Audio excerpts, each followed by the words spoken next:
ఆధునిక ఆంధ్ర ఇతిహాసం విశ్వనాథ వేయి పడగలు 5వ భాగం 13/8/26 శ్రావణమాస శుభోదయ సమయంలో స్వాగతం. రంగారావు పట్టాభిషేక సమయంలో జరుగుతున్న విశేషాలన్నీ మనకు చెప్పుకున్నాం. ఇప్పుడు రత్నాంగి చాలా కాలం నుంచి ఆస్థానాన్ని నమ్ముకొని ఉన్న చాలా వృద్ధాయి 60 ఏళ్ళ పైగా ఉన్న నృత్యకత్తె నాట్యకత్తె రత్నాంగి చేసిన నృత్యాన్ని గురించి చెప్పు. సుందరాతి సుందరంగా ఎడమ చేతితో నీవి భాగాన్ని పూని నృత్యం చేస్తూ మళ్ళా పల్లవి అందుకున్న రత్నగిరి బొంగరంలాగా కదిలి రత్నాంగ మదిలోన వాడేము మంత్రించే గాబుల్ అని శృంగార రసము యొక్క స్థాయి భావంలో రతి యొక్క దశావస్థలలో ప్రథమావస్థమైన దర్శనం విస్తరింపబడిన నేత్రాలతో లజ్జానురాగాలు మిళితాలైన ముఖభావాలతో కించిదంకురిత పులకాలైన కపోలాలతో ముగ్ధా నాయిక లక్షణాలు ముమ్మూర్తులా తనకు సరిపోగా ఆమె ఉన్నప్పుడు రసప్రపంచాలు పులకరించాయి. అనుపల్లవి అని మళ్ళా పల్లవి అన్నప్పుడు ఆమె ప్రకటించిన లయజ్ఞానాన్ని నాదమయ ప్రపంచాలు ఛందోగమనాన్ని పొందాయి. ఒకసారి మువ్వ గోపాలుడని ఒకసారి వేణుగోపాలుడని రత్నగిరి ఆ పాదాన్ని 2 సార్లు చెప్పింది. మువ్వ గోపాలుడి పదాలు సుబ్బన్నపేట వారాంగణలందరూ అలాగే అంటారట. జమీందారుల ఎలవేల్పైన వేణుగోపాలుని నామమే వారా పదాలకి తుదను ఉంచుతారు. కానీ అసలు మువ్వ గోపాలుని పేరు కూడా ఒకసారి ఉచ్చరిస్తారు. వేణుగోపాలుని చూచున్నది మొదలు అని భగవంతుని వేణుగాన వైఖరుడు అనేక విధాల వ్యత్యస్త పదాల విందంగా ముఖ సన్నిహిత న్యస్తోభయ ఉభయ సస్తాభిరామాల దాపరి భుజాలను పెక్కు గీరించి భ్రూవిక్షేప సహితంబుగా మృదు విచరితాంగుళీ ప్రసారముగా పర్యాయోన్మీలిత నిమీలిత పక్ష్మలాభ అభి రామాపాంగ రేఖా సుందరముగా ప్రదర్శి బృందావనం గోపికలు గోవులు యమున సర్వం ఆమె నాట్య తనువిలాసంలో రాగంలో తాళంలో ముఖాంచరాలలో ప్రత్యక్షాలై రత్నగిరి వడలు తెలిసిన స్థితిలో లేదు. సభలోని వాళ్ళు అనేకులు వారి దారిన వాళ్ళు మాట్లాడుకోడు. కొందరు రత్నగిరి వంకనే అసలు చూడటం ఎక్కడో వారి నేత్రాలకు అందమైన చోట వాళ్ళు చూస్తారు. అభినయిస్తున్న రత్నగిరి రామేశ్వరం గారు ఆగుము అని ఆదేశం. రత్నగిరిని ఇప్పుడు భగవంతుడు కూడా ఆపలే. రామేశ్వరం గారు అవును కానీ నీ కూతురు రాలేదేమే. రత్నగిరి అది రాదు అన్నారు. ఎందుకు రాదు? భోగంది కదా. రత్నగిరి నిరుత్తర. రామేశ్వరం గారు ఒకరిని పిలిచి రత్నగిరి కూతురుని పిలుచుకుని రమ్మని అది రాదు, పంపవద్దు అని రత్నగిరి చెబుతున్న రామేశ్వరరావు వాడిని వాడు తిరిగి వచ్చి అది రానన్నదన్న. ఎందుకు రాదు? బలవంతంగా లాగికొని రండి అని ఆయన వాడిని మళ్ళా పంపారు. పసిపిల్ల అది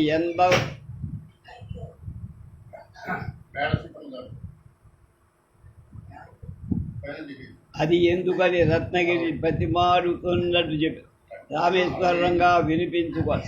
జమీందారు గారు కానీ దివాను కానీ కనిపించుకోలేదు. కాసావాదులు పోయి దేవి సర్వదాసిని రమ్మను. ఆమె రానని నిన్ను బలవంతరంగా లాగుకొని రమ్మన్నారని వారు ఆమె మీదికి పోయి దేవదాసి భయపడి వాకిల్లోకి పరిగెత్తి వాడు వెంటబడి ఆమె పరిగెత్తి ధర్మారావు ఇంటికి చేరి వాడును అక్కడికి వెంబడి గుండెలు పగుల పరిగెత్తుకొని వచ్చి దేవదాసి చూసి ఏమే గిరిక ఇలా వచ్చితివి అని. అతడు దేవదాసిని గిరిక అని పిలుస్తాడు. గిరిక ధర్మారావు వెనుకకు పోయి నిలుచుంది. కాసావాడు ధర్మారావు గారిని చూసి ఆగాడు. ధర్మారావు అడగగా వాడు జరిగిన కథ చెప్పారు. ధర్మారావు వీలు లేదు పొమ్మ, వాడు చేసేది లేక వెళ్ళి సభలో ఈ కథ అంతా విన్నవి. సభలో కొత్తవాడు చాలామంది, పట్టణాల నుండి వచ్చిన విద్యార్థికులు, ఉద్యోగస్తులు, వాళ్ళంతా ఈ కథేమో ఉత్సాహం కలిగింది. ప్రతి వాళ్ళు ధర్మారావు గారెవరు, రాజాగారి అభిమతానికి వ్యతిరేకంగా ఇలా చేయటానికి ఆయనకు ఎన్ని గుండెలు అని అనుకుంటున్నారు ఎవరికి వాళ్ళు.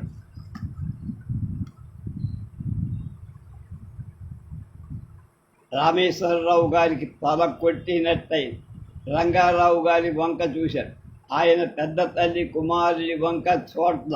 రామేశ్వరరావు గారికి ఏం చెయ్యాలో తెలియదు, కానీ ఎట్లో గౌరవం కాపాడుకోవాలి. ఏమే రత్నగిరి, బాగున్నది, మీ దేవదాసిని ధర్మారావు ఉంచుకున్నాడా ఏమిటి అన్న. తండ్రి కొడుకులిద్దరూ తల్లి కూతుండ్రను ఉంచుకోవటం సరే, మీకు వరుస ఏమిటే, వావి ఏమిటి అన్నాడు ఎగతాళి. రత్నగిరి కోపం, అయ్యా మనం ఎంత వారమైనా మాట్లాడటం తెలిసి ఉండాలి, ప్రతి దానికి హద్దు. ధర్మారావులు దేవదాసి అన్నా చెల్లి, మేము కులము తక్కువ వాళ్ళమని నోటికి వచ్చినట్లు మాట్లాడరాదు. మీరు దమ్మిడి ఎత్తురని రాలా.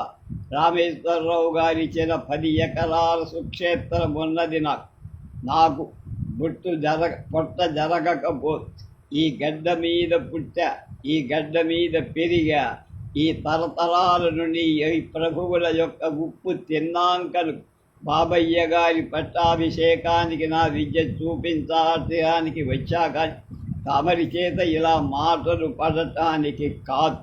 నా విద్య మీకు తెలియలేదు. తుచ్చములైన కీర్తనలు నేర్చుకొని ఏ కోశంలో అభినయిస్తోందో తెలుగని వయసు కత్తెలు మీకు నచ్చినట్టు నేను చేస్తానా? మన దేశంలో ఈ భరతం నశించి ఎన్నో ఏళ్ళవి. బాబయ్య గారు కూడా వెళ్ళి పొమ్మంటే వెళ్ళిపో, మాకును గౌరవం కలదు అని పెద్దగా విధించే. అప్పుడు ప్రభువు గారేం మాట్లాడలే. రామేశ్వరం గారింత అయిన తరువాత తాను ఊర కొట్టే తమ గౌరవ భంగం అనుకొని జమీందారు చెప్పినట్టే నిన్నసలు ఎవరు పిలిచారు పొమ్మని గద్ది. రత్నగిరి ప్రభువు వంక చూశారు. ప్రభువు పెద్ద తల్లి కొడుకు పక్షాన అభిమానపడి రత్నగిరిని పొమ్మని. రత్నగిరి అందరికీ నమస్కారాలు చేసి తన మేళంతో సభ నుండి నిష్క్రమించారు. పోతుండగా కొందరిలో ఆమె కాలి ఎంద శీల బదులుగా ఉన్నది కాబోలు జారి కిందపడి ఆమె అంద తీసుకొనటానికి ఆగల. ఓ పరిచారకుడిని తీసి ఆమెకు ఈయబోయే. ఆమె వానితో మాట్లాడక అందె పుచ్చు కొనకయ్యి చెర్ర నడిచిపోయి. తరువాత సభలో కలవరం పుట్టి సభికులు తెగ గుసగుసలాడటం మొదలుపెట్టి కొందరు భోగమ దానికి అంత పొగరేమి. ప్రభు ఎదుట ఆయన బంధువులు పెదతల్లి కుమారుని పెత్తందారుని అలా విధిలిస్తాడా? రాజు మంచివాడు కనుక అంతలో సరిపోయి. మరికొంత ఎవరి గౌరవం వాడి భోగం వాంట్రైనంత మాత్రాన వరస లేదా, వావి లేదా. సభలో అలా పరాభివిస్తే ఎవరు ఊరుకుంటారు అని కొందరు. వేరొక తగవాడు, ఈ ధర్మారావు ఎవరయ్యా? ప్రభు కూడా ఎదురు నడవదలిగినటువంటి వాడు. ఆయన రాజాగారు కూడా ఏమీ అనలేరు. ఆయన అంత గొప్పవాడు కాబోలు అని అనేక విధాలుగా జనంలో ఏమనుకుంటున్నారో అని చెప్పి. ఆనాడు అంతటితో సభ అయిపోయింది. ధరలందా మొగములలో లజ్జాభిమానాలు, అసూయ, కోపాలు కనపడగా మౌన ముద్ర వహించారు. రంగారావు గారు మేడ మీదికి పోయారు. దివాను గారు తక్కిన ముగ్గురు సమావేశమయ్యారు. జమీందారు గారు రామేశ్వరరావు గారి మీద నువ్వు సర్వం పాడు చేశావు, ఏమిటి వాళ్ళ తెచ్చావు, ఈవేళ మనకెంత పరువు నష్టం, ఆ భోగం దానికి చీల్చినా పాపం లేదు. అది ఎన్నెన్ని మాటలు అన్నది, ఇంతకు దానికి ఏమి తప్పు? తప్పంతా నీది, చెయ్యి. నలుగురో నవ్వు పాటుగా దాన్ని మనం ఏం చెయ్యగలం? ఈ ధర్మారావుతో వచ్చి వీరికి ఏం పని, అది పోయి వీరి మరుగున దాక్కోవడం ఏమిటి, దాని గుండె చెరువ అని ఎత్తు రానియలేదైనా సర్వవిధలా నాకు ఆనాడు తల కొట్టినట్టే. రామేశ్వరమా, ఎంత నువ్వు చేశావు, ఆ పిల్లనేమైనా నువ్వు కామించావా? కర్మం, నేను నీ వైపు మాట్లాడనా వాళ్ళ వైపు మాట్లాడ.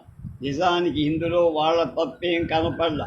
గ్రామంలో ఉన్న వారి మేళా మీరెందుకు మాట్లాడనివ్వలేదు, వాళ్ళని ఎందుకు ఇందులో చేర్చలేదు, చెయ్యి అని ఒక పెద్ద వాన కురిపించారు. అది ఆషాఢ శుద్ధ సప్తమి, వర్షాకాలం వచ్చింది. నెలనాళ్ళ నుంచి కొంచెం కొంచెంగా జల్లులు పడుతున్న ఆనాటికి సాయంకాలం చచ్చిపోయి లక్ష్మణస్వామి సహస్రారాలు దాల్చి వచ్చినట్లు ఆకాశమంతా నల్లని మేఘాల చేత పిహితమై కారులు క్రమ్ముకొని వచ్చి, అంటే కారు మబ్బులు. స్వామి తన తొండాలతో మందాకిని చీల్చి తపించిపోతున్న భూమిని తల్లపరచడానికి తత్ జలాలు ధారారూపంగా వదిలినట్టు మేఘాలు సంతత ధారగా వర్షి ఉన్న ప్రాణి ఉన్న చోటు నుండి కదలకుండా అష్టదిగ్బంధనం చేసినట్టు వర్షాలు విజృంభించారు. నగారాలు, మద్దెలలు, డోళ్ళు మొదలైన సర్వచర్మ యవవాద్యాలు దమ్ముకొనిపోయి వాటి ధ్వనంతా పోయి తనదే ఆశ్రయించినట్టు వాన మ్రోతనే ఎక్కువ. ఆ చెవి నుండి ఈ చెవి, ఈ పెదవి నుండి ఈ పెద నుండి ఆ పెద పూలు మనిపించి గాలి విసరి పందిళ్ళు పాకులు సర్వము నేల పూలే. సర్కసు డేరా చిరిగి జీర్ణమై స్తంభాలు తక్కిన సామాను విరిగి సర్వము శిథిలమైపోయి. ఉరుములు మెరుపులు భయంకరమై ఆకాశమంతా శబ్దం తేజోమయం చలమయ్యం అన్నట్టుగా నీరంధమై దశ దిక్కులను కబళించ. ఉత్సవములంతలో ఆగిపోయి ఇతర గ్రామ జనులు బహు కష్టాల మీద తమ స్థానాలు చేరారు. ఈ ముసురు 10 రోజుల దాకా వదలల. 5వ అధ్యాయం. వానలు సరిగా తిరిపి ఈయక మునిపే రంగారావు గారు చెన్నపూరి చేరారు.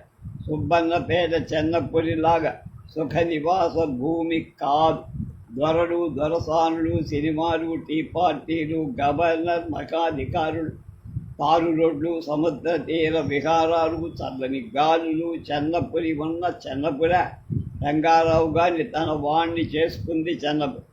పల్లె అంటే పేట ఏచి ఏం లాభం. ఇక్కడికి పోయిన 10 రోజుల్లో రాజధానిలోని సమస్త ఉద్యోగులకు, దొరలైన వాళ్ళకి తమ పట్టాభిషేక సందర్భంలో గొప్ప విందు చేశాడు రంగారావు.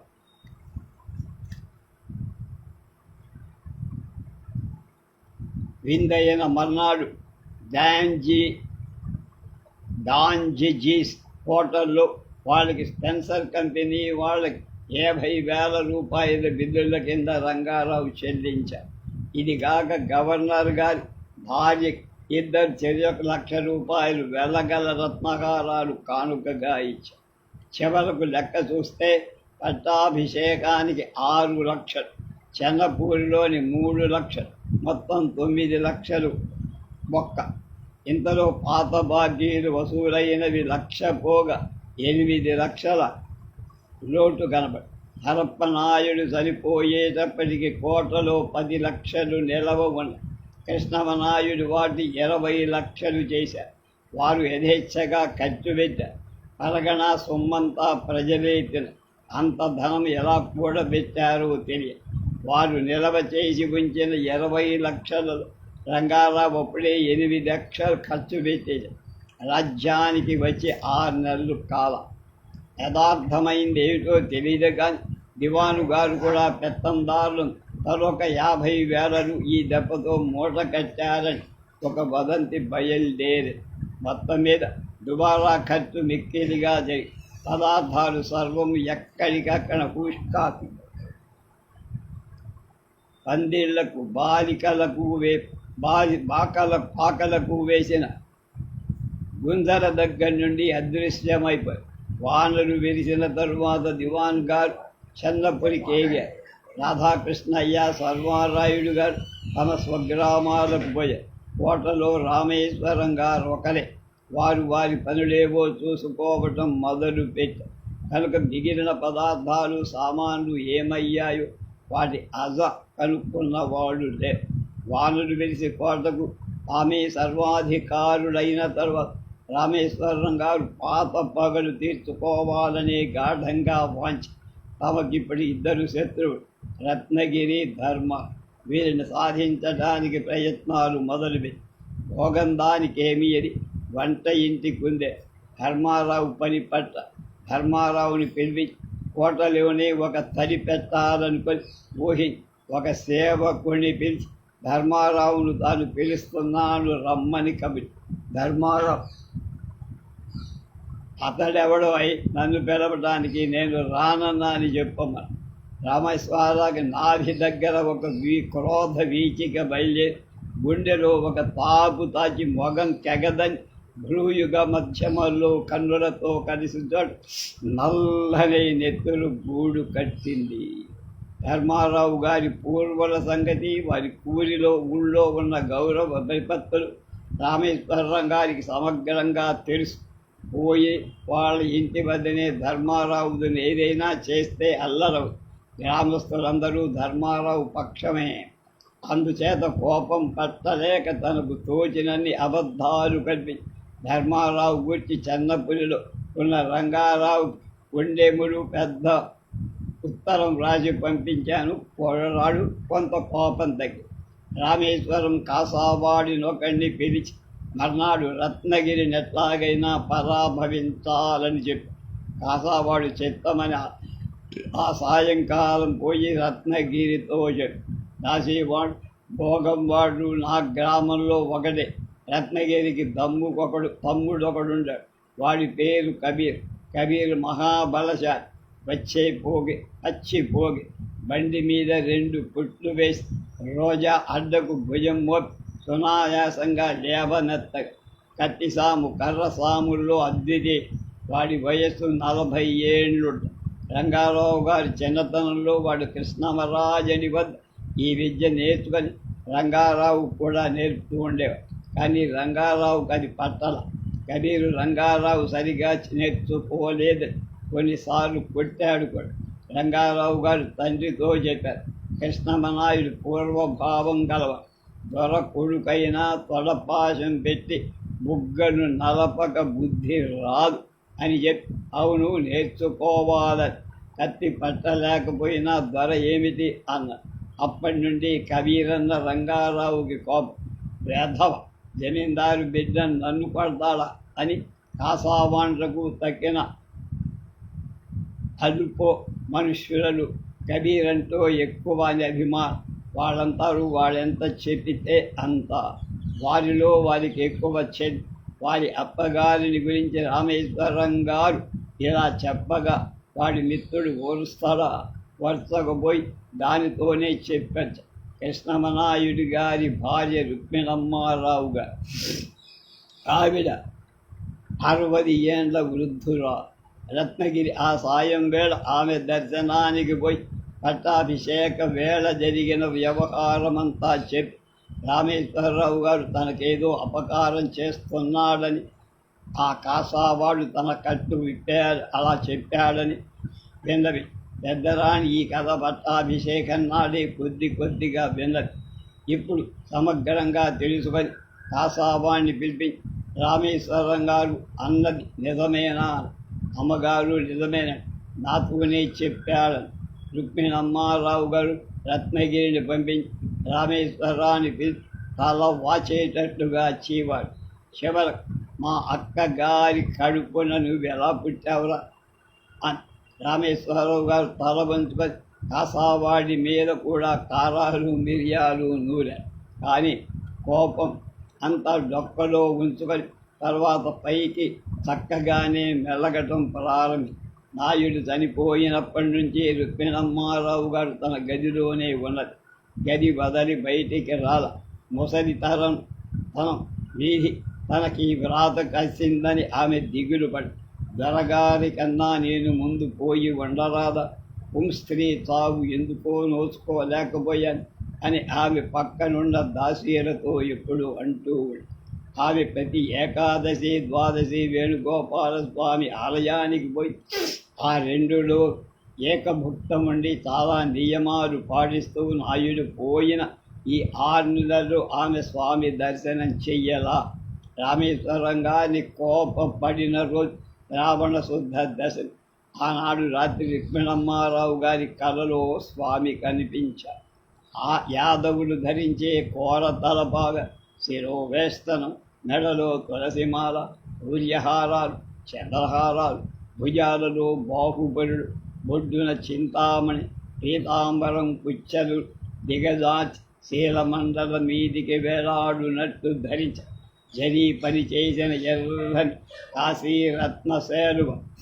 కాశ్మీర రత్నశాలు భుజం మీద కప్పుకొని హస్తాలలో కంకణాలు, సింహపు తలారకాడాలు, బొరుగులు, 10 వేళ్లకు వజ్ర వైఢూర్యాలు పొదిగిన ఉంగ, మెలికలు తిరుగుతున్న దండలలో బాజు బొందులు, దక్షిణ పాదంలో అష్టాపదమయమైన గండ పెండారం, కుడి చేతి వ్రేళ్ల సందున మరకతమయమైన వేడు, పెదవుల మీద చిరుడు, కళ్ళలో భక్తజన రక్షాశీలమైన ప్రసన్నత, మొగంలో తీర్చిదిద్దిన పంగనామాలతో వయస్సులోనున్న కృష్ణమనాయుడిలాగా స్వామి రాణిగారికి స్వప్న సాక్షాత్కరించారు.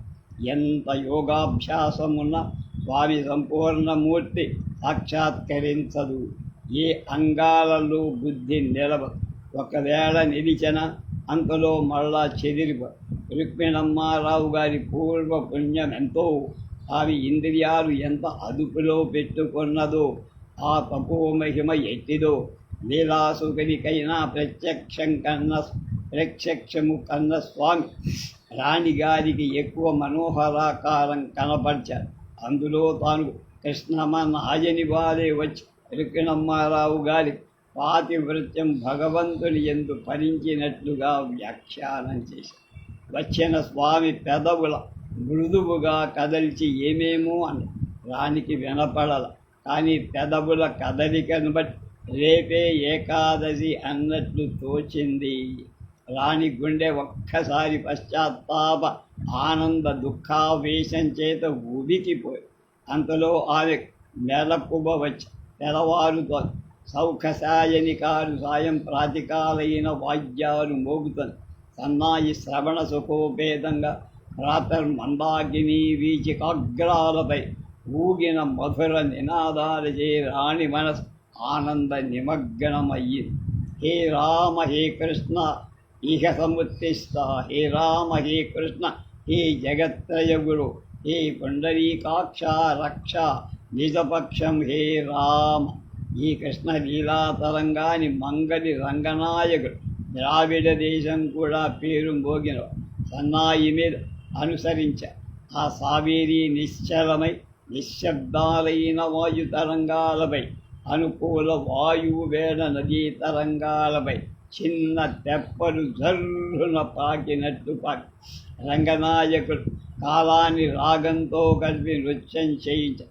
రుక్మిణమ్మారావు గారికి సావేరి, మలయమారుతం, చక్రవాకం ఈ రాగాల మీద ఎక్కువ ఇష్టం. భగవంతుడు మేల్కొనే ఉన్నాడు, ఇంకా మేల్కొల్పట ఎలా అని ఆమె అనుకున్నది. ఆమె అంతట లేచి శిరస్నానం చేసి ఆనాడు ఏకాదశి ఉపవాసము, ఆనాడు భాగవతం వినాలని అనిపి ధర్మారావు ఆమె ఎరుగు. అతని కబురంపి ధర్మారావు వెళ్ళటమా మానటమా తెలియల. కోటలో అంతయు తనకు వ్యతిరేకం అయిన రామేశ్వరం తప్ప మిగతా ఎవ్వరు అతడే ఏదైనా అత్యాచారం చేస్తాడేమో అని అనిపించాడు. వాడేం చేయగలడని నిర్ధారణ చేసి కోటకి బయలుదేరాడు. దారిలో అతని కబీరు కనబడి కబీర్ అతనితో వెన్నడూ మాట్లాడు. ధర్మారావు ఎప్పుడు కనబడినా అతడు తల వంచుకొని పోతా.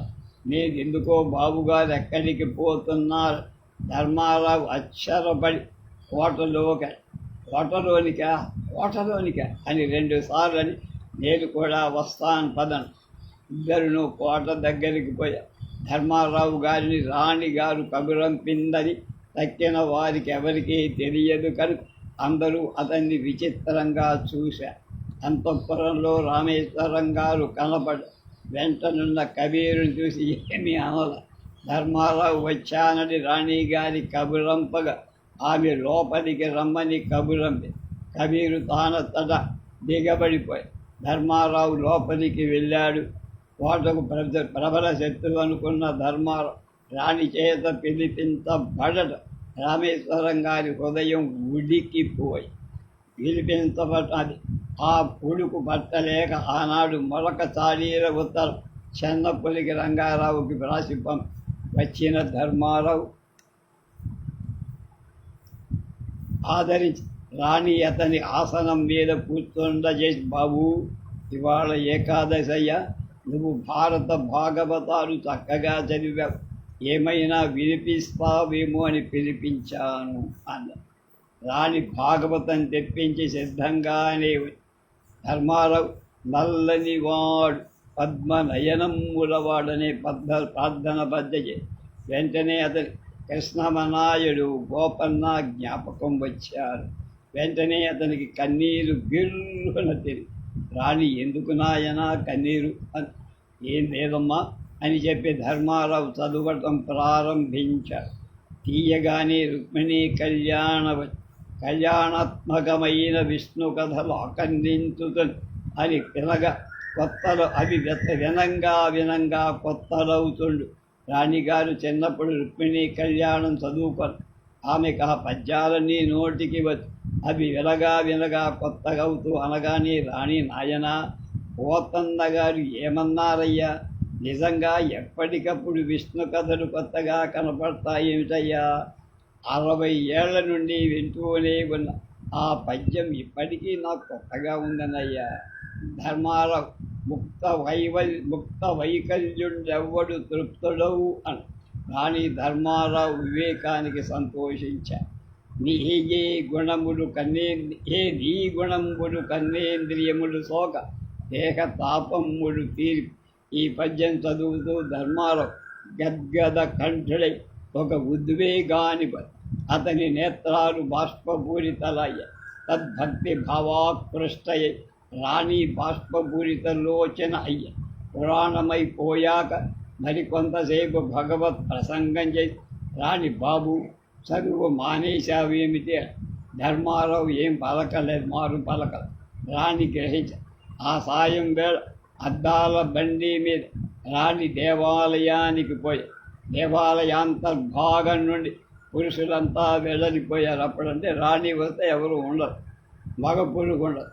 అంచేత అతడు అందే ఉండదు. వెనక 2 దాసీలు రాగా రాణి ప్రదక్షిణం చేస్తూ వెనక వస్తున్న దాసీల అందెల మ్రోగుతుడు. నాయుడు చనిపోయిన తర్వాత రుక్మిణమ్మారావు గారి పాదాలలో నూపుర సౌభాగ్యం తక్కిన సౌభాగ్యంతో పాటు లుప్తమయ్యింది. ఇప్పుడు లేవు. రాణికి దేవాలయం వెనకనున్న సరస్సోపానాల మీద ఒక పురుషుడు ఒక స్త్రీ కనిపించి పురుషుని రాణి ధర్మారావుగా గుర్తుపట్టి ఆమె మనస్సు కలుక్కుమ దాసీలను వెనకకు నిలవమని తానొక్కతే నెమ్మదిగా అప్పుడు కాకుండా పోయి పక్కనున్న సంపెంగ మొక్క చాటుగా నిలబడి పక్కనున్న పిల్ల ఎవరో రాణిగారికి తెలియ. పురుషుడు భక్తి వేరు, జ్ఞానం వేరు. జ్ఞానం అందరికీ కలగదు, భక్తి సులభమైన. స్త్రీ శివుడు సేవనీయుడా, విష్ణువు సేవనీయుడా? రాణి ఈ మాటలు విన్నంతనే కొంత శాంతి. ధర్మారావుని గురించి ఆమె భావం కొంత, కానీ అసలు తత్వం తెలిసి ఆ పిల్ల పురుషుడు అది లీలాసుకులు పాడారు. సంసారే కింసార్ కంసారే చలన కమల పరిభజం జ్యోతి కిం అంధకారే యదంధకారే రనుస్మరణ. భక్తి యోగులకు కృష్ణస్వామి సులభుడు, జ్ఞానయోగులకు శివుడు సేవనీయుడు. స్త్రీ సేవనీయుడంటావేమిటి? సులభుడు కాదా తల్లి? జ్ఞానయోగం సులభం కాదమ్మా. రాణిగారికి ఆ పిల్ల వివేచనా శక్తి అబ్బురమై ధర్మారావు తల్లి అని పిలవడంతో వారిద్దరి సంబంధం తెలిసింది ధర్మారావుకు చెల్లెళ్ళు లేరు. తండ్రి చేసుకున్న ఇతర వివాహానికి ఆ వయస్సులో ఉన్న పిల్లలు అసలు లేరు. ఆమె ఎవరు? రత్నగిరి కూతురా? అయితే అది వారాంగన్. వారాంగన్ అంటే రాణి గారికి గల దురభిప్రాయం. వీరి సంబంధానికి ఆమె మనస్సులో లగించద. స్త్రీ భక్తి అంటే ఏమిటి, జ్ఞానం అంటే ఏమిటన్నా? సర్వం బ్రహ్మ. బ్రహ్మం అంటే బ్రహ్మ విష్ణు మహేశ్వరులలో బ్రహ్మ కాదు. ఈ త్రిమూర్తులకు అతీతమైన ఒక శక్తి, అది నిర్గుణ సచ్చిదానంద స్వరూపం. అది నీకు తెలియదు. దాని సంగతి తర్వాత చెప్తా. ఇంద్రియాలు, వాటి విషయాలు, తద్గుణాలు సర్వం అబద్ధం. అబద్ధమన్న జ్ఞానం బహుజన్మ పరిపాకం చేత సహజమైన అతడు జ్ఞాని అయి సంసార బంధం నుండి విముక్తుడవుతా. ఈ సంగతి నేను మరికొంత చదివి తెలుసుకో. భక్తి అంటే పోతన్న గారు చెప్పారు కదా, తనుహుద్భాషల సఖ్యములని. ఈ పద్యం నీకు వచ్చు కదమ్మా, చదువు. దేవదాసి ఆ పద్యం చదివ. ధర్మారావు తాత్పర్యం చెప్తావా అన్నారు. పురుషుడు ప్రహ్లాదుని భక్తి ఎరుగుదు కదా, అలాంటి భక్తి పురుషులకు స్త్రీలకు గోపికల భక్తి వంటిది ఆచరణీయ. దేవదాసి సరస్సులో ఉన్న స్వచ్ఛమైన నీటి వంక చూశా. అప్పటికి సూర్యాస్తమై ఎంతోసేపుగా పక్కనున్న పొన్న చెట్టు నీటిలో ప్రతిఫలిస్తుంది. అమ్మా, భగవంతుడు గోపికల వస్త్రాలు ఎత్తుకుపోయి ఏ పొన్న చెట్టు ఎక్కాడు కదా, నా చీర కూడా ఎత్తికిపోడు కదా, అయినా నేను గొల్లకులంలో కొట్టలేదుగా. ధర్మాల గోపికలంటే భగవంతుని యందు బద్ధ అనురాగులై స్త్రీమూర్తులని కాని గొల్లవాళ్ళని కాదమ్మా.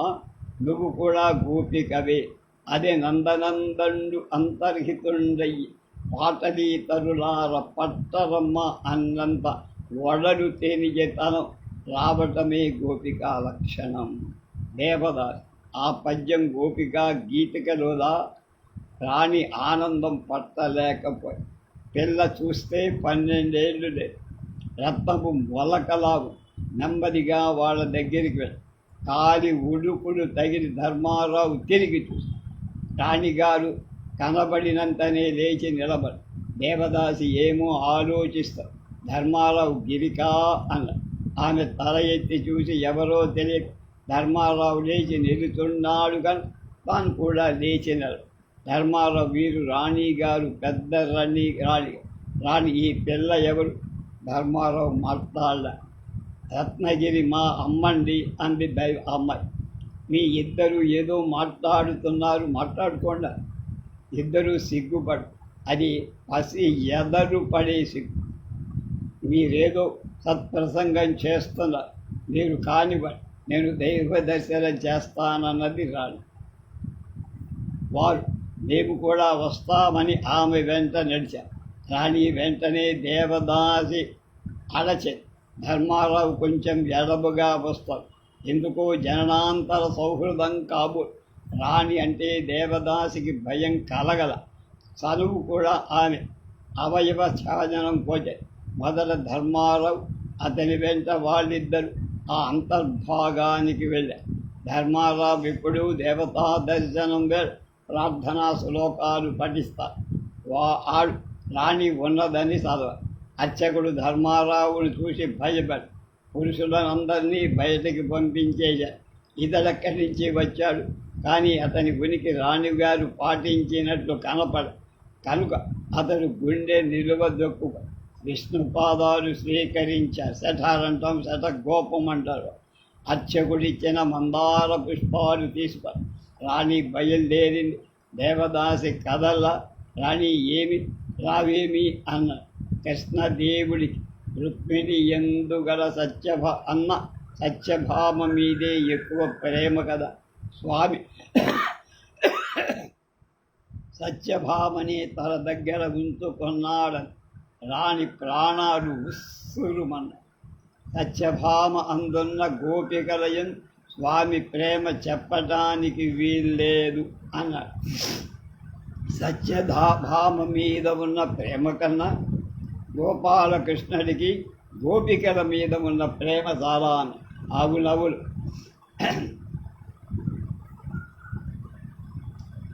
భ్రమర గీతలు అందుకనే కదా అంది దేవదాసు. రాణి మనసా ఈ లోకంలో లేదు.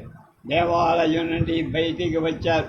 స్వామి ప్రసాదం తీసుకొని కొంచెం విశ్రమించిన తర్వాత దాసీవాండ్రతో కలిసి రాణి వెళ్ళిపోయింది. ధర్మారావు సెలవు తీసుకున్నాడు. రాణి చిన్నగా నవ్వింది.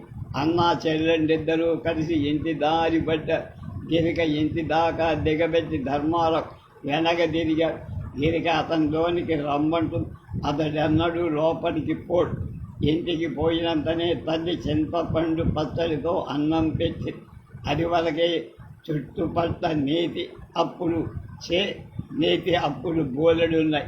అంటే వాటింట్లో వీటిలో కొద్ది కొద్దిగా నెయ్యి తేవడం. ఆ పూట అప్పెవ్వరు ఇచ్చారు కాదు, ఇచ్చిన వాడు కాదు. ధర్మారావు అట్లాగే 4 మెతుకులు గతికి చల్లపోయమని తల్లి మరికొంతసేపు కలుపుకొల్ల. ధర్మారావు చెయ్యి నెయ్యి లేక సహించాల. తల్లి చల్లపోస. ధర్మారావు తింటు. ఆయన నేడు రంగాపురం నుండి మనిషి వచ్చా. పిల్ల పెద్ద మనిషి అయి సంవత్సరం కావస్తా. కార్యానికి లగ్నం పెట్టి కబురు పంపిస్తామని మామయ్య చెప్పాడట.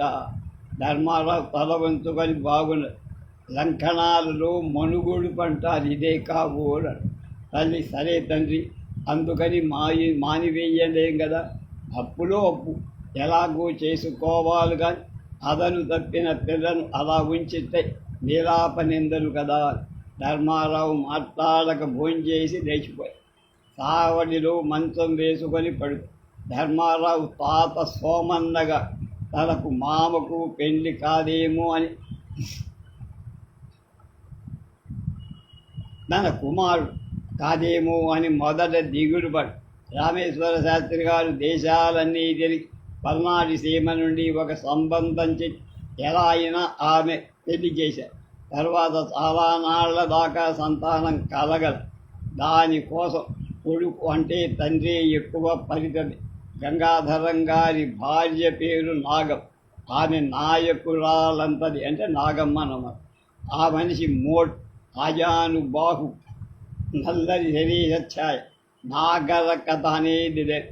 దువ్వు గింజ బజతకు పోనివ్వ.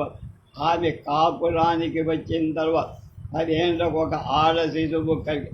సోమన్న గారు మగ శిశువు కానందు దుఃఖపడ్డాడు. ఆ శిశువుకు 3 ఏళ్ళు వచ్చి తర్వాత మళ్ళా ఇంకొక ఆడ శిశువు. సోమన్న గారు ఈసారైనా మగ శిశువు పుట్టలేదని దుఃఖం చేత పుట్టిన పసిపిల్ల వాకిట్లో కూర్చొని తెగ తీర్చిపోయి. సోమన్న బిక్కెలి వృద్ధుడై పెద్ద పిల్లకు 14 ఏళ్ళు. 5వ ఏడు 4 ఏళ్ళు 5వ ఏడు వచ్చినంతనే ధర్మారావుని చేసుకోమని రామేశ్వర శాస్త్రి గారి ప్రాణాలు తీశారు. నేను ముసలివాణ్ణయ్యా, మనుమడు కలగటం, వాడిని చూసి శాంతంగా చచ్చిపోవడం దేవుడు నా ముఖం మీద రాయలేదు. సరే, ఈ పిల్లనైనా ముడిపెట్టి చూస్తే చచ్చిపోవాలని ఉన్నదని రాపా. నీ కొడుకు అక్కడో గొప్ప సంబంధం చేయాలని ఉంది కాబోలు. నీకులాగానే లక్షాధికారిని తెచ్చిన కలిసిన సంబంధం వంటిది ఎప్పుడునూ కాదు అని సాధి. ముసలిమండ కొడుకు మీద నా మీద నీకు దయలేనందున చెప్పాలి. ఏమో నీకును గంగాయికిని భేదం లేదనుకుంటున్నా. ఇక నీ ఇష్టం అని బతిమాలాడు వాళ్ళ ముసలాయ.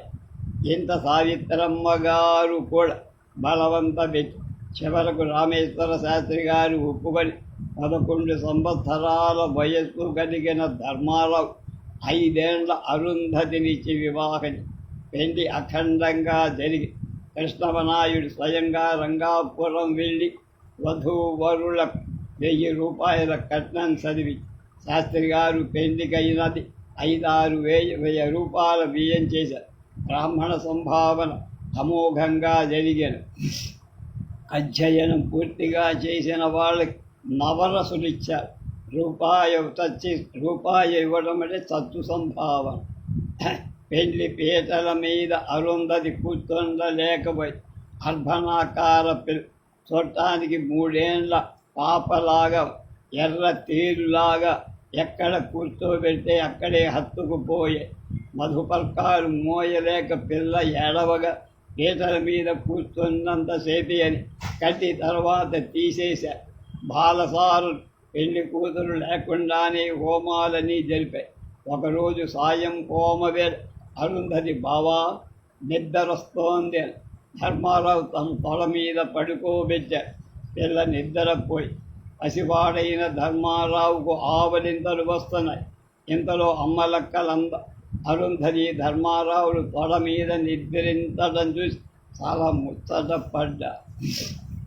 సోమన్నకు దారు వరి తరించినట్లే అనిపించి తర్వాత 2-3 ఏళ్లకే రామేశ్వర శాస్త్రి గారి వ్యవహారాలు తన దాకా వచ్చాడు. పిల్లలకు శ్రావణ పట్టీలు పంపించలేదని, నడవదులు సరిగా జరగలేదని నాగమ్మ సాధ్యం. చెప్పులు పడలే సావిత్రమ్మ గారి ఎముకలు చిట్టుగట్టాయి. దానికి తోడు గంగాధరం కూడా అగ్నికి సమిధలు వేయటం ప్రారంభించి కానీ ఎప్పుడు బావమర్ది పక్షంగా అక్కగారి పక్షంగాని అవలంబించ. అరుంధతి వ్యక్తురాలయ్యాక బంతికి మంచి చీర పంపించలేదని అది ఒక యాగ్. మొత్తం మీద మేనమామకు ధర్మారావుకి పడల. వియ్యపురాండ్రకు పచ్చగడ్డేస్తే ఎంత ఇబ్బందులు పడుతున్నా మేనమామ ధర్మారావుకు ఒక దమిడి పంపించిన పాపాన పొల, ఒక బస్తా బియ్యం తోలిన కలుషాన పట్టల. ఇప్పుడు కార్యం చేస్తే కావలసిన సంభారాలు ఎక్కడి నుంచి వస్తాయి? మేనమామ చిల్లిగవ్వరాలివ్వడు.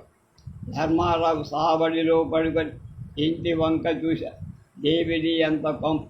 ఇంట తాను, తన తల్లి, తన భార్య కూడా వస్తే ఇంటిలో 3.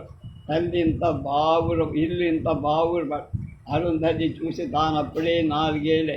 తన తండ్రి పోయినప్పుడు వాళ్ళంతా సుబ్బన్నపేట వచ్చి అప్పటికి 5 ఏళ్ల అటు ఇటు గిలకలాగా తిరుగుతారు. మగడికి సిగ్గుపడి అతడు పితృదుఃఖము, దారిద్ర్య బాధలు ఆమెనంతగా పరిశీలించి చూడ. అప్పటికి తాను కూడా పసివాడు. ఇప్పటి వరకు మళ్ళా అరుంధతి కనపడ. ఇప్పుడు ఎలా ఉన్నదో పక్కపడుచని ఎర్రని మొగంలో సౌందర్యం తాండవిస్తున్న అరుంధతి ఇప్పుడు ఎంత బాగుంటుందో. మరు నిమిషంలో అరుంధతి ఉయ్యారాల పాతివృత్యానికి పెందిది. మందహాసాల పీటిక తన వద్ద ఉన్నట్టు తానామె కౌగిట కూడినట్టు ఆమె వచ్చినంతనే తన ఇరు లక్ష్మితో కళ్ళకల్లలాడి.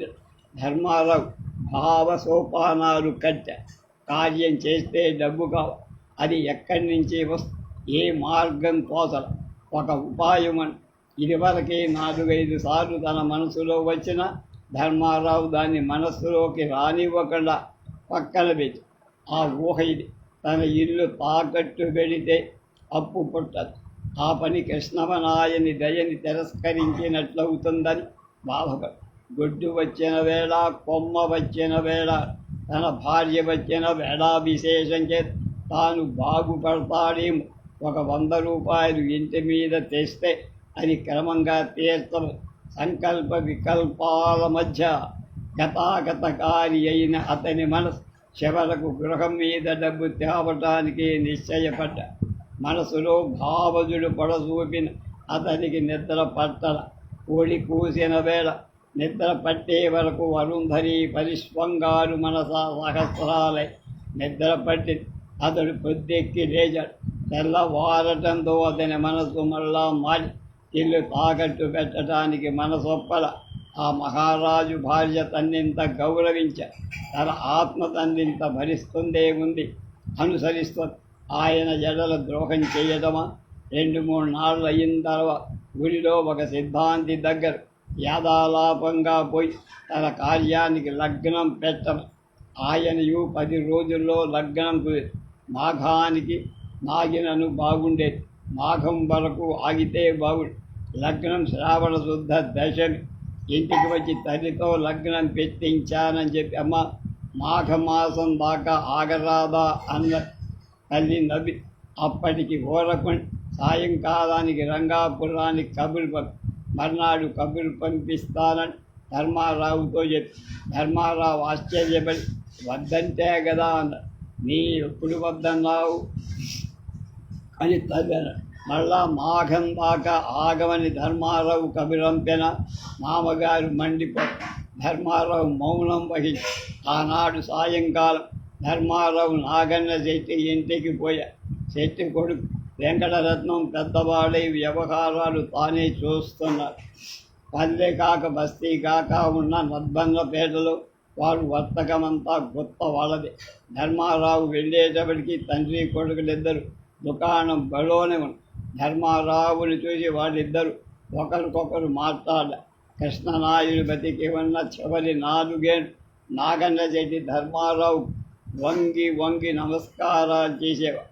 తరువాత రాజాశ్రయం పోయినంతనే ధర్మారావు ఎడల అతనికి తృణీకార భావం పెరిగి తన రాక పరిగణింపకపోయిన కార్య అవసరం కొద్ది ధర్మారావు పోయి అక్కడికి శెట్టి గారు మీతో పని ఉండి వచ్చానని. శెట్టి ఏదో పని చూసుకుంటూ ఆ మాట వినిపించనట్టుగా మరికొంతసేపు ఏం పనని. ధర్మారావు 100 రూపాయలు అప్పిచ్చేదా నీ అప్పుతోనే సగం చేద్దాం, సగానికి సగం వచ్చి అయినా మీకేమున్నదని చూసి ఇమ్మంటారు. 5,000 రూపాయల వెల చేసే ఇల్లున్నది అన్న. అయినా మీకేమీ ఉన్నదని చూసి ఇమ్మంటారు. అయ్యా శెట్టి కాశపుడి 10,000 రూపాయల ఖరీదు చేసే ఇల్లు నాయుడు ధరి అయిన ధర అని 5,000కే కాజేశారు. ఇప్పుడు మళ్ళా ఆగ్రహం తన వంక చూస్తున్నట్లనిపి ఎంత ఊహ మనసులో దాచి అయినా మా వద్ద ఇప్పుడు ధనం లేదు, 100 రూపాయలకు ఇల్లు తాకట్టు పెడతారా అని. ధర్మారావు కోమటి జిత్తులలో వడలు మండి తాకట్టు పెట్టేదని నేను అన్నానా అని మనసులో అనుకొని ఆ మాట బయటి కంటే ఈ కొంచెం కొసకుట కూడా చెడిపోతుందని కొంతసేపు శెట్టి రేపు పొద్దున రండి, ఇల్లు తాకట్టుతో నువ్వు పోయి రండి అనే గౌరవం కూడా వచ్చిందని డబ్బు వచ్చినట్టే అని ధర్మారావు తను రేపు పొద్దున వస్తున్నా అంటే అన్నాడు. శెట్టి ఇంటి వద్ద లేడు. మర్నాడు వెంకటరత్నం మా బాబు ఎక్కడికో వెళ్ళాడు, అయినా ప్రస్తుతం దొరకదని ఆ మాట తండ్రి చేత అనిపించుకోవాలి. ధర్మారావు అక్కడే 1-2 గడియలు కూర్చొని శెట్టి ఎంతసేపుకు రాక సాయం వేళ రంగాజమ్మ గారు మా సావిత్రమ్మ గారిని చూడబోయి. సావిత్రమ్మ గారి మొదటి రోజుల్లో రంగాజమ్మ గారంటే పడేది కాదు. ఆమె లేచి వచ్చిందని మాంసర అని ఆమె అనుకోండి. అట్లా ఉన్నప్పుడు ధాత్రి గారు ఆమెను శిక్షిస్తూ వచ్చి తర్వాత సంసారం చెక్కి రంగాజమ్మ గారు చిన్న చిన్న విషయాల్లో సాయపడుతూ వస్తున్నప్పటి ఆమెకు రంగాజమ్మ గారి మీద ఆనుకూల్యంతో ఇప్పుడు సవతులిద్దరూ కలిసి అప్పుడెల్లా పిచ్చాపాటి మాట్లాడుకుని ఇప్పుడు సావిత్రమ్మ గారు పరులతో రంగాజమ్మ గారి నుంచి మాట్లాడి వస్తే మా ఇంటి పెద్ద కోడలని మా రంగాజమ్మ అని చెప్పు.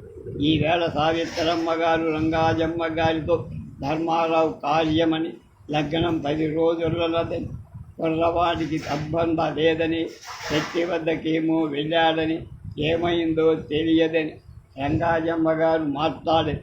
పొద్దు కుంక వచ్చిన వేళకు రంగాజమ్మ వెళ్ళిపోయి సరాసరి శెట్టి ఇంటికి నడిచి శెట్టిని పిచ్చి అమ్మా ఇంత పొద్దుకు వచ్చారే. రంగాజమ్మ గారంటే ఊరిలో అందరికీ అందులో 10 ఎకరాల ఆశ.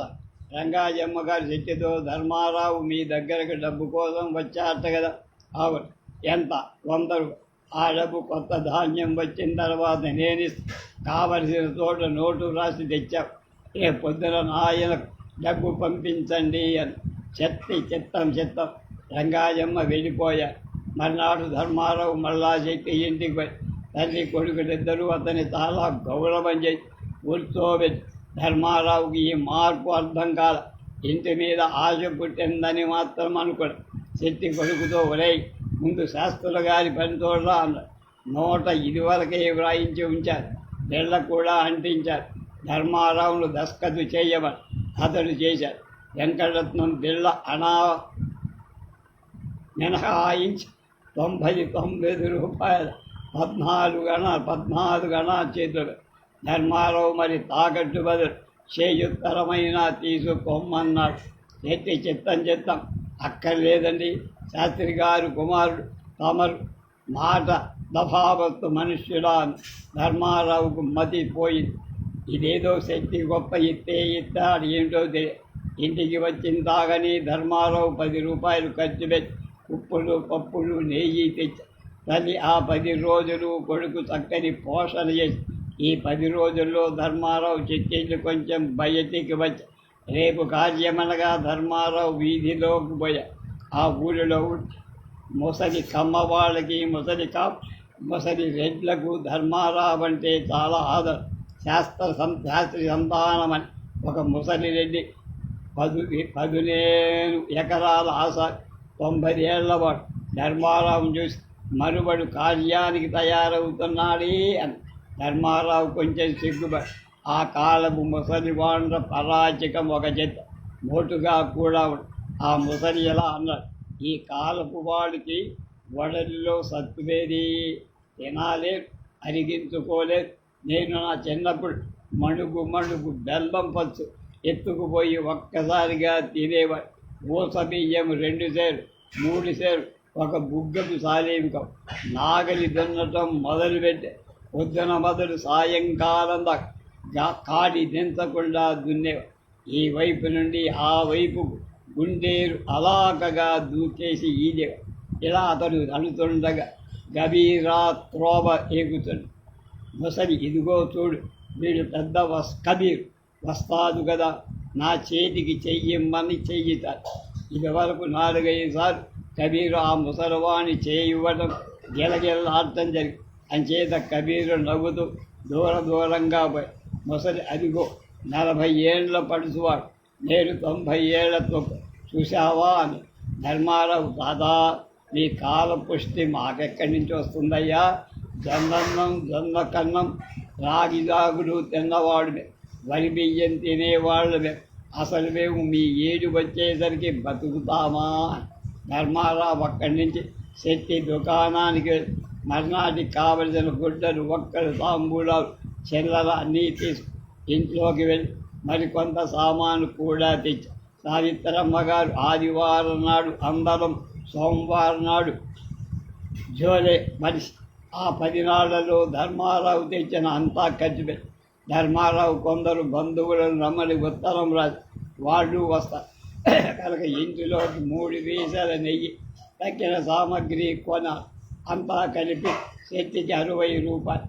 ఇంకా చేతిలో 29 రూపాయలు 14 రూపాయలు పెట్టి ఒక నవరసు కొన ఇంకా 15 రూపాయలు 2 రూపాయల చిల్లర రంగారాపురం దగ్గరనే కనుక కర్ణాటి పోవటానికి నిశ్చయించారు.